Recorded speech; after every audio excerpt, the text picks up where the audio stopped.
মাননীয় মুখ্যমন্ত্রী আমাদের নির্দেশ দিছে যে আমি আস্তে আস্তে বক্তব্য রাখতাম,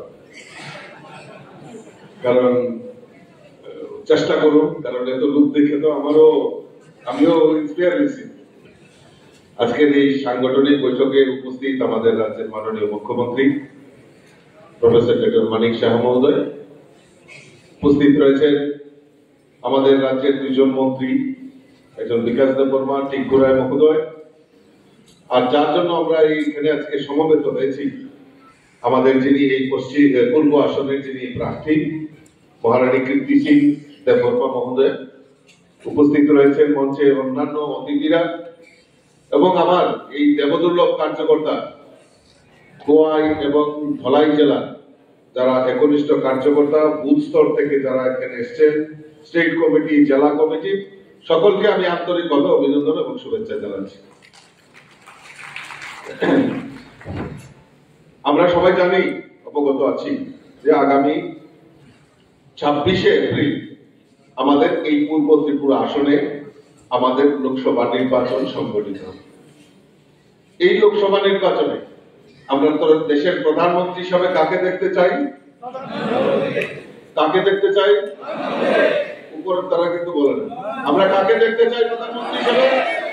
কাকে দেখতে চাই? নরেন্দ্র মোদীজিকে আবার দেশের প্রধানমন্ত্রী হিসেবে দেখতে চাই।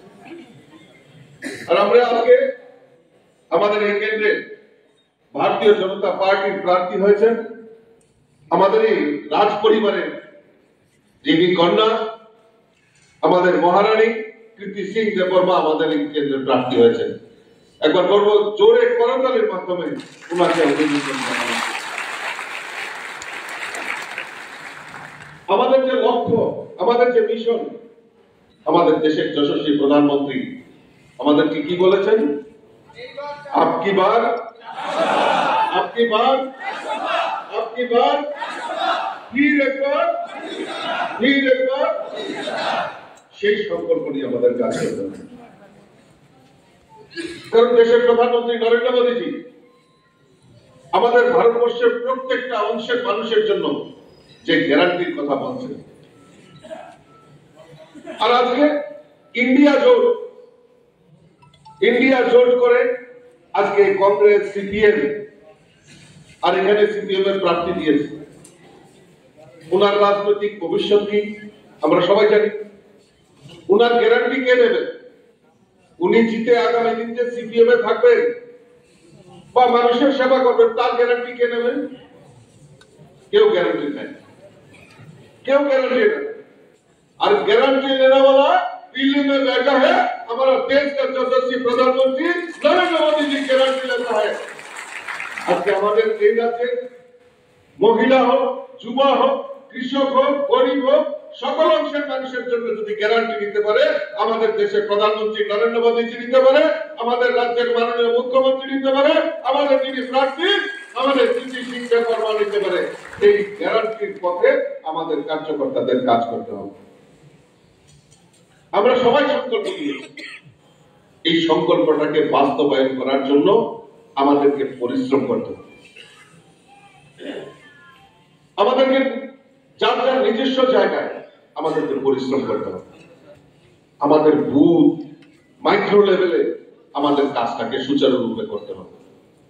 আমাদের জেনারেল সেক্রেটারি বলছিলেন যে 25 তারিখের মধ্যে সমস্ত বুথ অফিসগুলি নির্মাণ করতে হবে। আমি তো একটু রিল্যাক্সেশন দিয়ে দিচ্ছি যে আগামী 28 তারিখের মধ্যে, অন্তত পক্ষে 28 বা 30-এর মধ্যে আমাদের সমস্ত বুথ অফিসগুলি আমাদের বানিয়ে ফেলতে হবে। তার জন্য যা যা দরকার আমাদের এখানে কনভেনার রয়েছে, আমাদের ইনচার্জ রয়েছেন, তারা আপনাদের সঙ্গে কোঅর্ডিনেট করে যাতে বুথ অফিসগুলি নির্মাণ করা যায় তার জন্য লক্ষ্য রাখতে হবে। আপনারা জানেন যে আমরা 17 এবং 18 ফেব্রুয়ারি দিল্লিতে আমাদের রাষ্ট্রীয় কনভেনশন হয়েছিল, আর সেখানে আমরা উপস্থিত ছিলাম। আমাদের রাষ্ট্রীয় নেতৃত্বরা বলছেন যে 10% ভোট বৃদ্ধি করতে হবে। আমি বলছি যে 10% 12% বুঝি না। আমি ভারতীয় জনতা পার্টি ত্রিপুরা প্রদেশের 3350টি বুথ রয়েছে। আমরা চাই প্রত্যেকটি বুথে আমরা পদ্ম ফুল ফুটিয়ে এবার মোদীজিকে উপহার দেবো, সেই সংকল্প নিয়ে আমরা কাজ করব। প্রত্যেকটা বুথে কি বুথ প্রেসিডেন্টরা এখানে উপস্থিত আছেন, পারবেন তো আপনারা? পারবেন তো আপনারা? পারবেন তো প্রত্যেকটা বুথে পদ্ম ফুল ফুটাতে? সেই সংকল্প আজকের এই সম্মেলন থেকে আমাদের নিতে হবে। তার জন্য যা যা করণীয় আমরা সেটা করব। আমরা বড় বড় মিটিং তো হবে, জনসভা হবে, সবকিছু হবে, কিন্তু তার মধ্যেও এই বড় বড় জনসভা বা এটা একটা নির্বাচনের রণকৌশল, কিন্তু তার মধ্যে সবচেয়ে বড় জিনিস যেটা, সেটা হলো মাইক্রো লেভেলে ওয়ার্ক করা, বুথ লেভেলে ওয়ার্ক করা, পৃষ্ঠ প্রমুখদেরকে কাজ করা, দায়িত্ব নিতে হবে, প্রত্যেকের দায়িত্ব নিতে হবে। আমি প্রদেশ সভাপতি, যদি আমার বুথের দায়িত্ব আমি না নিতে পারি, তাহলে প্রদেশ সভাপতির মূল্যায়ন কখন হবে? আমাকেও দায়িত্ব নিতে হবে, আমার বুথ যাতে জয়ী হয় এবং অ্যাবসলিউটলি মেজরিটি নিয়ে যাতে ওই বুথটা জয়ী হয়, তার জন্য দায়িত্ব নিতে হবে, প্রত্যেকের দায়িত্ব নিতে হবে। আমি জেলা কমিটির সভাপতি, আমি মোর্চার অমুক, দায়িত্বটা পরে, কিন্তু আমার নিজস্ব বুথটাকে আমাকে জিতাতে হবে, সেই সংকল্প আমাদের নিতে হবে। আমরা বিগত প্রায় 6 মাস ধরে আমরা কাজ করছি। আমাদের লাভার্থী জনসম্পর্ক অভিযানের কনভেনার আমরা মাননীয় টিঙ্কু রায় মহোদয়কে আমরা বানিয়েছি। আমরা লিফলেট, আমরা স্টিকার, মোদিজি স্টিকার সমস্ত মন্ডলে মন্ডলে আমরা পৌঁছে দিয়েছি।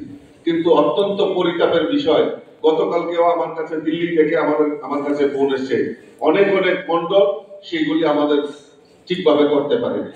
আমি যারা এখানে মন্ডল সভাপতিরা এসেছেন, আমি আপনাদের কাছে করজোড়ে আবেদন করব যে আপনারা সরল অ্যাপে যদি আপলোড নাও করতে পারেন, অন্তত পক্ষে যে নাম্বারটা রয়েছে লাভার্থী জনসম্পর্কের যে লিফলেটে যে আমাদের নাম্বারটা রয়েছে, এই মিস কল একটা অন্তত পক্ষে বেনিফিশিয়ারিকে দিয়ে একটা মিস কল দেওয়া হবে প্লিজ। আমি আবারও আপনাদের কাছে অনুরোধ করবো, এটা 31 তারিখ অবধি আমাদের সময়সীমা রয়েছে। আমি আবারও অনুরোধ করব যে আপনারা অন্তত পক্ষে ওই মিস কল দিয়ে অন্তত পক্ষে আমাদের এই 31 তারিখ অবধি, কারণ সমস্ত আমরা যখন দিল্লিতে যাই, মাননীয় মুখ্যমন্ত্রী আমরা যখন দিল্লিতে যাই, যে কোনো দিল্লি থেকে কর্মসূচি দেওয়া হোক, ত্রিপুরা ফার্স্ট থাকে, প্রথম স্থান থাকে। আমাদের এই কার্যকর্তাদের উদাহরণ সারা ভারতবর্ষে দেয়, আর আমরা এই কাজটাতে পিছিয়ে রয়েছি। কাজে আমি আবারও আপনাদের কাছে দৃঢ়ভাবে অনুরোধ রাখবো যে আপনারা সেই দিকে লক্ষ্য রাখবেন। আমি আলোচনা বেশি দীর্ঘায়িত করবো না, কারণ মাননীয় মুখ্যমন্ত্রীও চলে যাবেন, সময় হয়ে গেছে, ট্রেনে উনি চলে যাবেন। পরবর্তী সময়ে আপনাদের বুথ প্রেসিডেন্টদের সঙ্গে নিয়ে আবারও আমাদের নেতারা বসবেন, আপনাদের সঙ্গে আলোচনা করবেন। আমি শুধু একটাই আপনাদের কাছে বলবো, যে এখন আমাদের উৎসব শুরু হয়ে গেছে, আজকের পর থেকে আমরা কেউ বাড়িতে বসবো না। আমরা নির্বাচনে যতক্ষণ পর্যন্ত আমরা 4 জুন আমাদের রেজাল্ট যখন হবে, আমরা গোলাপি আবির খেলবো, সেই সংকল্প আজকের এই সভা থেকে নিতে হবে। আমরা প্রত্যেকটা বুথে বুথে মাইক্রো লেভেলে ওয়ার্ক করা, ছোট ছোট উঠান সভা বিভিন্ন জায়গায়।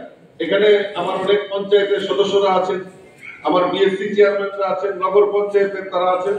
ছোট ছোট উঠান সভা লাভার্থীদের নিয়ে জনসম্পর্ক করা, কারণ বিজেপি সরকার প্রতিষ্ঠার পর কারোর না কারোর বাড়িতে কোনো না কোনো লাভার্থী আমাদের এই ত্রিপুরা রাজ্যে হয়েছে।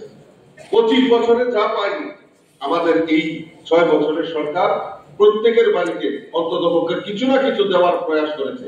তাদেরকে নিয়ে উঠান সভা করা, বিজেপি সম্পর্কে বলা, এবং এই বুথে বুথে যারা পৃষ্ঠ প্রমুখরা রয়েছে তাদের প্রত্যেকের পৃষ্ঠার দায়িত্ব নিতে হবে, এবং সকাল সকাল আমরা ভোট দিয়ে আমাদের যে ভোটটাকে সেটা সুনিশ্চিত করতে হবে। তো এই সংকল্প নিয়ে আমাদের প্রত্যেকের কাজ করতে হবে। আর আমার দৃঢ় বিশ্বাস যে আমার দেবদুর্লভ কার্যকর্তাদের উপর আমার পূর্ণ আস্থা রয়েছে, বিশ্বাস রয়েছে।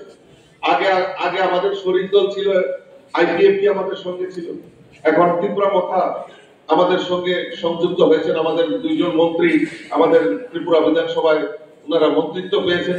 তো কাজেই আমার মনে হয় না যে প্রধান বিরোধী দল ছিল সেটাও এখন ভারতীয় জনতা পার্টি মোদীজির সাপোর্টে চলে আসছে। কাজেই আমাদের তো শক্তি আরো বৃদ্ধি হয়েছে।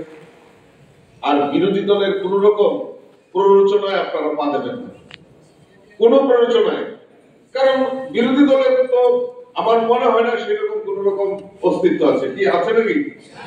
হ্যাঁ, আমরা তো আমরা এই প্ররোচনায় পা দেব না, কিন্তু প্রয়োজনে এই যদি কেউ প্ররোচনা করার চেষ্টা করে, আমার কার্যকর্তাদের উপর হামলা হুজ্জতি করার চেষ্টা করে, তাহলে কিন্তু ছেড়েও কথা বলবো না, সেটা আপনি সবার কাছে আপনি বলবেন। সর্বোপরিসরে আমি আবারও আপনাদেরকে আন্তরিকভাবে অভিনন্দন জানাচ্ছি, শুভেচ্ছা জানাচ্ছি যে ছোট ছোট মিটিং মিছিল এইগুলি আমরা করব। আরেকটা জিনিস কার্যকর্তাদের উদ্দেশ্যে আমি বলে আমার বক্তব্য বিরাম দেব, আমাকে ডাকেনি, আমি গেছি পরে আমার চেয়ারটা সুন্দর দিছে না, আমারে নিমন্ত্রণ করছে না, আমারে মাইক দিছে না, প্লিজ প্লিজ আমি আপনাদের কাছে করজোরে আবেদন করব, দায়িত্ব থাক আর না থাক, ভারতীয় জনতা পার্টির সৈনিক হিসাবে আমাদের এখন উৎসব, সেই উৎসবের প্রত্যেক কার্যকর্তা যার যার যা করণীয় সেই কাজ করে আমরা সেটা প্রমাণ করব। ঝগড়াঝাটি, মত বিনিময়, মতের অমিল সেগুলি থাকতে পারে, আমরা 10 ঘর থেকে 10 জন এসেছি, তো কাজে আমাদের মতের অমিল হতে পারে, কিন্তু সেটা মনান্তরে যাতে রূপায়িত না হয় সেদিকে কার্যকর্তারা লক্ষ্য রাখবেন, এইটুকু আবেদন আপনাদের কাছে রাখছি। তা আমি আমার সকলকে আবারও আন্তরিক অভিনন্দন এবং শুভেচ্ছা জানিয়ে আমার কথা বলা শেষ করছি। বলেন ভারত মাতা কি, ভারত মাতা কি, বিজেপি বিজেপি, নরেন্দ্র মোদী, নরেন্দ্র মোদী।